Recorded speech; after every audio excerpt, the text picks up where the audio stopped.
পরের ছুটি থাকলে বউয়ের কাজের লিস্টটা যেন আরও দ্বিগুণ বেড়ে যায়। বাড়ি থেকে এসেছি প্রায় 1 সপ্তাহ হয়ে গেছে, তারপরে এই ফুলগুলো ক্লিন করার আর টাইম পাচ্ছিলাম না।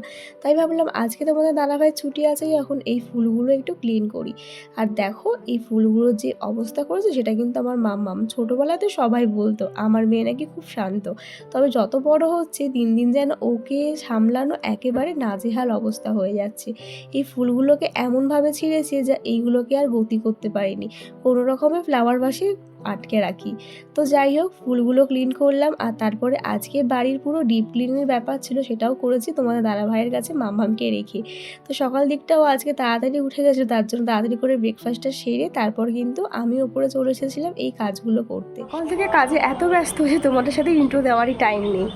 তো কি বলবো, তোমরা যেটা একটু আগে বললাম যে পরের ছুটি মানে কিন্তু আমাদের বউদের কাজের লিস্ট আরও দ্বিগুণ বাড়া। তো যেহেতু তোমাদের দাদাভাইয়ের প্রতিদিন সকালবেলায় ডিউটি যায়, একটু তাড়াতে থাকি ওকে ডিউটি ছাড়া, তারপরে বাদ বাকি কাজগুলো, তার জন্য কিন্তু বাড়ির সব ডিপ ক্লিন করা হয় না। আর তার মধ্যে আমি বাড়ি গেছিলাম বলে না অনেক কাজই মানে পেন্ডিং পড়েছিল। আর মা তো জানোই তোমরা যে মা সংসারের যাবতীয় সব কাজই করে, তো মায়ের উপরে কতটা প্রেশার দেওয়া যায়। তার জন্যই আজকে একটু ছুটি পেয়েছিলাম বলে, মানে তোমার দাদাভাই ছুটি ছিল বলে বাড়ির সব ডিপ ক্লিনিংয়ের ব্যাপার ছিল। প্রথমে নিচে সব ক্লিনিং করে এসেছি, সবটা তো তোমাদের সাথে ভিডিওতে দেখানো সম্ভব নয়। আর সকালবেলার টাইমটা না একটু তাড়াহুড়ো থাকে বলে আর কিছু ভিডিও ক্লিপ নিতে পারিনি। তো যাই হোক, তোমরা তো দেখতেই পেলে উপরে যা যা কাজ করলাম। এখন দেখো জামা কাপড় কাচাকুচি করে ছাদে মেতে চলে এসেছি, আর তোমাদের সাথে ইন্ট্রোটা দিতেও চলে এসেছি। তো চলো প্রথমে ইন্ট্রোটা দিয়ে দিই। তো হ্যালো এভরিওয়ান, সবাই কেমন আছো? আশা করছি সবাই খুব ভালো আছো। তোমাদের সবাইকে আরও একবার ওয়েলকাম পূজাস লাইফস্টাইলে নতুন একটা ব্লগে। তো আজকে আবার একটা নতুন ব্লগ শুরু করলাম অনেকগুলো দিন পর। তো সবাই দেখতে থাকো, আশা করছি তোমাদের সবার খুব ভালো লাগবে। আজকে যদি তোমার দাদাভাই ছুটি মানেই তো রান্না বান্নার ব্যাপার থাকে। ভাবছিলাম কি সকালে স্নানটা করে নেবো, স্নানটা আর করলাম না, কারণ সব কাজ করতে করতে না বেলাতে আবার সে স্নান করতে হয়। আর তার মধ্যে আমার ঠান্ডা লেগেছে, গলার আওয়াজ শুনে বুঝতেই পারছো। তার জন্য স্নান করলাম না, একবারে বেলাতেই করবো। আর জানো তো প্রচুর পরিমাণে হেয়ার ফল হচ্ছে, দেখো সামনেটার কী অবস্থা। তোমার এদিকেও সলিউশন জানো অবশ্যই, কমেন্টটা আমাকে একটু জানিও। মানে ঘর যখন ক্লিনিং করি, মানে ঘর যখন মুছি বেশি করে, তখন না প্রচুর হেয়ার ফল হয়। তো প্রচুর হেয়ার পড়ে থাকে, ভীষণ বিচ্ছিরি একটা লাগে। যাই হোক, তো কোনো সলিউশন জানা থাকলে কেউ একটু জানিও। তো চলো, অনেক ভোগে ফেললাম সকাল সকাল। এখন অনেকটা বেলা হয়ে গেছে, যে কাজগুলো সারতে আমার সকাল 9টা হয় সেটা এখন 10:30টায় কমপ্লিট করলাম। তো এখন যেমন নিচে গিয়ে মামামের লাঞ্চের ব্যাপার আছে, সেগুলো গোছাতে হবে। আর আজকে যদি ছুটির দিনে একটু স্পেশাল লাঞ্চ তো হবেই, সেগুলো করতে হবে। তো চলো নিচে গিয়ে আবার দেখা হচ্ছে। দেখো ওপর থেকে নিচে এসে প্রথমে মামামকে ঘুম পাড়ালাম, ওকে তো আগে ব্রেকফাস্ট করে দিয়েছিলাম। তারপর চলে আসলো রান্নাঘরে রান্নাবান্না নিয়ে। এখন মামামে মাছের ঝোলটা আগে করবে, এগুলো শিঙি মাছ, এটা কিন্তু বাবা ধরেছিল। আর এই যে সবজি কেটে রেখেছি, এটা দিয়ে এখন ঝোল করবো। এই দেখো আমাদের আজকে হবে হচ্ছে মাটন। আর আজকে আমি একটা স্পেশাল জিনিস বানাবো, তোমার সাথে একটু পরে শেয়ার করছি। মাটনটাও এই যে ম্যারিনেট করে রেখেছি। তো চলো, তেলটা গরম হয়ে গেছে, মাছটা ভেজে ঝোলটাকে রান্নাঘরের কাজ সারতে না সারতে দেখি মাম্মাম কিন্তু ঘুম থেকে একেবারে উঠে গেছে। আর তারপর ওর পাপা এনে দিয়েছিল এই ললিপপ, সেটাই কিন্তু নিয়ে এখন বায়না ওকে খুলে দিতে হবে, ও একটু খাবে। তো যাই হোক, ওর বাবা একটু শখ করে নিয়ে এসেছে, তাই জন্যই কিন্তু একটু খুলে দিয়ে দিলাম। বেসিক্যালি এই সব জিনিস ওকে আমি দিই না, তো একটুখানি নিয়েছে, খাচ্ছে, তারপরে কিন্তু নিয়ে নেবো, সবটা তো খেতে দেওয়া যাবে না। তো যাই হোক, তারপর কিন্তু ওকে স্নান টান করিয়ে খাইয়ে দিয়েছি। আজকে যেহেতু বেলায় অনেকক্ষণ ঘুমিয়েছে বলে এখন আর ঘুমালো না। তারপর আমি চলে আসলাম আজকের লাঞ্চটা করার জন্য। তো আজকে করছিলাম মাটন কষা, আর এটা দেখে বুঝতেই পারছো কি করব। তো আজকে করব হচ্ছে বাসন্তী পোলাও। তো চলো রান্নাটা করে নিই, তারপরে আবার উপরে গিয়ে দেখা হচ্ছে। এখন বন্ধুরা রান্নাবান্না সেরে একেবারে স্নানটা করে চলে আসলাম। অ্যাকচুয়ালি কী হয়েছে বলো তো, আজকে মাম্মাম দুপুরবেলা আর ঘুমায়নি, মানে স্নান সেরে, কারণ স্নানের আগে অনেকক্ষণ ঘুমিয়েছে। তো তার জন্য ওর বাবার সাথে ওপরেই ছিল। আর আমি রান্নাবান্না সব কিছু সেরে, কাজবাজ সেরে, যেহেতু আমি পোলাও আর হচ্ছে তোমার মটন কষাটা বানাচ্ছিলাম, তার জন্য আমার একটু লেট হয়েছে। মা ওদিকে স্নানটা করে পুজো দিয়ে দিতে বলেছিলাম মাকে, আর এদিকে তোমাদের দাদাভাই আর মাম্মাম ওপরেই ছিল। ও একটু কাশি হয়েছে, কাশিটা কমছে না, ঠান্ডাটা মোটামুটি কমেছে। আমারও ঠান্ডাটা এখনও অবধি ঠিকঠাক কমেনি, তোমার তো গলার ভয়েস শুনে বুঝতেই পারছো। তো যাই হোক চলো, জানি না কেমন হয়েছে আজকের পোলাওটা, কারণ না আমি পোলাও বানিয়েছি এর আগে, তবে গোবিন্দভোগ চালের। এই বাসন্তী পোলাও মানে কি বলে, বাসমতি রাইসে কোনোদিন বানাইনি, ফার্স্ট টাইম বানাচ্ছি। দেখা যাক কেমন হয়েছে। তো চলো তোমাদের সাথে নিচে গিয়ে যখন সার্ভ করছি তখন দেখা হচ্ছে। ফাইনালি সার্ভ করে নিয়ে চলে আসলাম আজকে লাঞ্চ থালিটা, বাসন্তী পোলাও, সাথে হচ্ছে মাটন কষা আর আমের চাটনি। কেমন লাগছে অবশ্যই কিন্তু তোমরা কমেন্টে জানি। তাহলে চলো লাঞ্চটা কমপ্লিট করে নিই। দুপুরে লাঞ্চের পর আর ব্লগে ফেরা হয়নি, তো এখন একেবারে সন্ধ্যেবেলা রেডি হয়ে ফিরলাম। তো যাচ্ছি এক জায়গায় ঘুরতে, তো তোমাদের সাথে সবটাই শেয়ার করবো। ব্লগটার সাথে থাকলে অবশ্যই জানতে পারবে কোথায় যাচ্ছি। তো আজকে এই ড্রেসটা পরেছি। চলো তোমাদেরকে প্রথমে ফুল লুকটা দেখাই, তোমাদেরকে আগের বার কিছু দেখাতে পারিনি ফুল লুকটা। তো অনেকটা লেট হয়ে গেছে, তো দাদাভাই ওয়েট করছে, ফুল লুকটা দেখে তারপরে বেরিয়ে দেখা হচ্ছে। আর ফুল লুক আজকে তো কেমন লাগছে অবশ্যই জানিও। তো চলো বেরানো যাক, কারণ তোমার দাদাভাই অনেকক্ষণ ধরে ফোন করছে যাওয়ার জন্য। তো চলো বেরিয়ে দেখো। আমার লুকটা তো দেখলে, এবার মামামের লুকটা দেখে বলো ওকে কেমন লাগছে। তো দেখো মামামও কিন্তু রেডি হয়ে নিয়েছে, সাথে আমরা তিনজনে রেডি হয়ে নিয়ে কিন্তু একেবারে রওনা দিয়ে দিলাম। আর আজকে যাচ্ছে হচ্ছে আমাদের হালি শহরে একটা ক্যাফেতে। তো অনেক দিন ধরে সেই ক্যাফেটা ওপেনিং হয়েছে, তবে আমাদের যাওয়া হচ্ছিল না, যেহেতু মামাম তখন অনেকটাই ছোট ছিল। আর ওকে নিয়ে না একটু লং জার্নি করতে আমাদের ভয় করতো, তার মধ্যে হাইওয়ে দিয়ে। তো আজকে সবাই মিলে ঠিক করলাম যে আজকে যাব, মানে অনেক দিন ধরে যাওয়ার ইচ্ছা সেই জায়গাটায়, তবে সময় আর সুযোগ কোনোটাই হয়ে উঠছিল না। তো যাই হোক দেখো আজকে ফাইনালি সময় সুযোগ দুটোই হলো, তার জন্যই কিন্তু এখন সবাই মিলে রওনা দিয়ে দিলাম হাইওয়ে দিয়ে। তো দেখো রাতের হাইওয়েটা দেখতে ঠিক কতটা সুন্দর লাগে। আর আমার না সুন্দর থেকে আমার রাতের হাইওয়ে দিয়ে যেতে ভীষণভাবে ভয় করে, তবে তোমার দাদাভাইকে বলছিলাম যে সাইড দিয়ে চলো।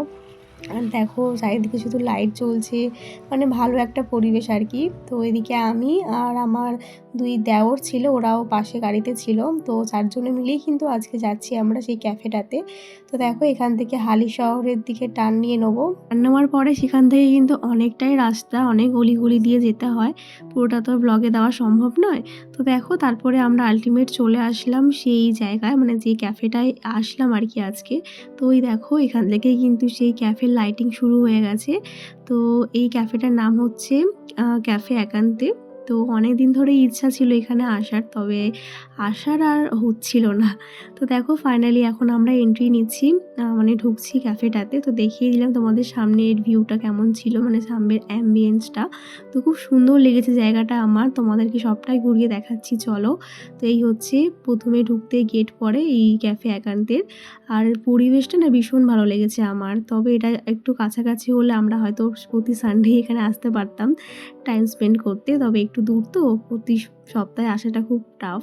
তো যাই হোক দেখো এখন এখান থেকে আমরা ঢুকছি, এই যে আমার দুই দেওর আর তোমাদের দাদাভাই ভিডিওটা করে দিচ্ছিল। আর মামাম তো এখানে এসে ওকে আর কে দেখে, ও চারিদিকটা ঘুরে ঘুরে এত দেখছিল, এত মজা পাচ্ছিল না যে কি বলবো। তো ওকে দেখেই মনে হচ্ছিল যে আজকের এই ক্যাফেটাতে আসা আমাদের সার্থক।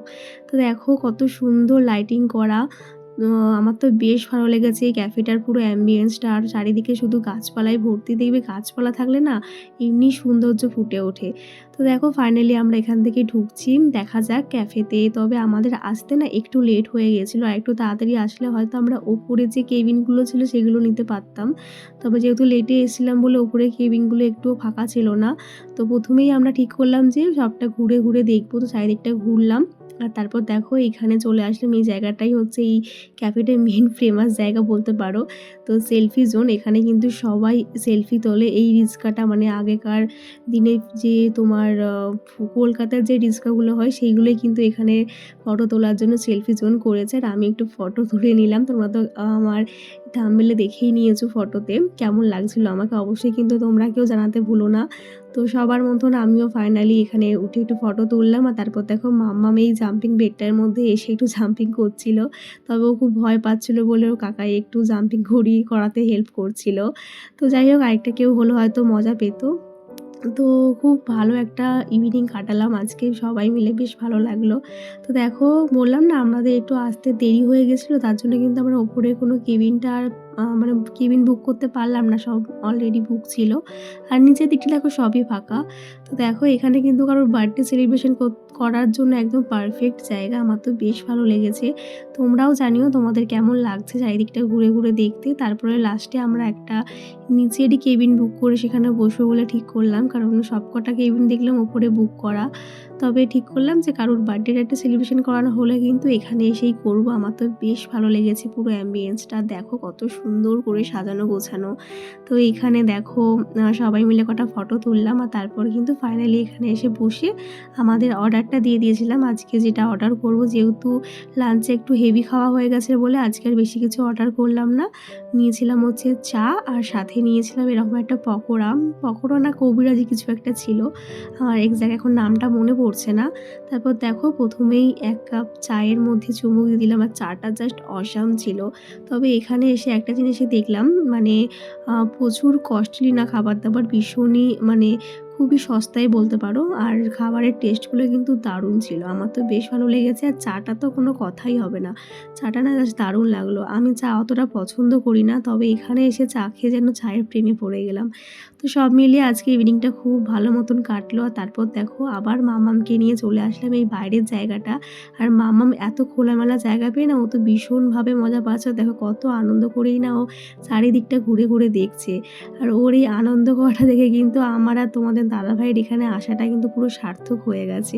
মানে পুরো ইভিনিংটা কিন্তু আমাদের থেকে বেশি মাম্মাম এনজয় করেছে, আমার তো বেশ ভালো লেগেছে। আমরা এখানে হয়তো 1 ঘন্টা মতন ছিলাম, তো যতক্ষণই থাকি না কেন আমার তো বেশ ভালো লাগলো জায়গাটা। আর তারপর দেখো মাম্মাম তো ওর মিমি ভেবে হয়তো এই ওই মেয়েটার কাছে চলে গেছিলো, আর ওর পেছন পেছন দৌড়াচ্ছিল। দেখো ও তো ভাবছিল হয়তো ওর মিমি। তো এরকম একটা মিরাক্কেল ঘটে গেছিলো আমাদের সাথে আজকে। তো যাই হোক, তারপর কিন্তু আমরা ফাইনালি এখান থেকে বেরিয়ে পড়ছি, কারণ অনেকটা রাত্রি হয়ে গেছে, আমাদের তো বাড়িও ফিরতে হবে, আর আমাদের বাড়িটা তো একটু দূরে। তো যাই হোক, চলো বেরিয়ে আবার দেখা হচ্ছে। তো আমরা এখন বাড়ি যাওয়ার জন্য বেরিয়ে পড়লাম একান্ত ক্যাফে থেকে। চলো বাড়ি যাওয়া, মানে খুব ভালো একটা সময় কাটালাম। যাই হোক, আমরা কিন্তু এখন এই ক্যাফে একান্ত থেকে বেরিয়ে যাচ্ছি। প্রথমে চলে গেলাম হচ্ছে এখানের যে গ্যারেজটা ছিল সেখান থেকে সবাই আমরা গাড়ি নিয়ে নিলাম।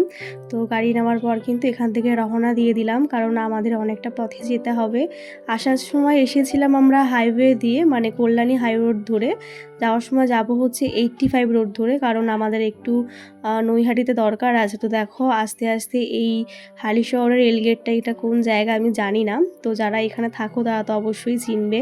তো এখানে রেলগেটটা পড়ে গেছিলো বলে কিন্তু আমরা একটু ওয়েট করলাম, ট্রেনটা গেল, আর তারপর কিন্তু এখান থেকে রওনা দিলাম। আর প্রচণ্ড গরম লাগছিলো আজকে, জানি না কেন খুব গরম লাগছিলো। আর মামাও কিন্তু অস্থির হয়ে যাচ্ছিলো, যেহেতু ওর ঘুমানোর খাওয়ার টাইম হয়ে যাচ্ছিলো। তো দেখো বলতে বলতে চলে আসলাম আমাদের নৈহাটিতে। তো এই হচ্ছে জুডিও। তো এখন যাচ্ছি হচ্ছে বাড়ির দিকে। তার আগে বাবার চশমাটা নিয়ে এসেছে, সেটা একটু দোকানে দেওয়ার আছে। তো যাই হোক, চলো বাড়ি গিয়ে আবার দেখা হচ্ছে তোমাদের সাথে। তো দেখো বন্ধুরা, ফাইনালি বাড়ি চলে আসলাম। প্রচণ্ড গরম লাগছে, এখন চেঞ্জ করব। আর তার মধ্যে মামামের খাওয়ানোর টাইম হয়ে গেছে, সেই কখন বেরিয়েছি, এখন বাজে প্রায় রাত্রি 9টা, অনেকটা লেট হয়ে গেল আসতে। তো চলো আজকের মতো ব্লগটা এখানে শেষ করছি। তোমাদের কেমন লাগলো তাড়াতাড়ি বলে ফেলো কমেন্ট বক্সে, আর অবশ্যই নেক্সট ব্লগ দেখার জন্য ওয়েট করে থেকো। তো চলো আজকের মতন টাটা, দেখা হচ্ছে নেক্সট ব্লগে। সবাই অবশ্যই কমেন্টে জানিও, আর যারা চ্যানেলটা এখনও সাবস্ক্রাইব করি প্লিজ সাবস্ক্রাইব করে দিও নেক্সট ব্লগগুলো দেখার জন্য। তো টাটা অ্যান্ড গুড নাইট।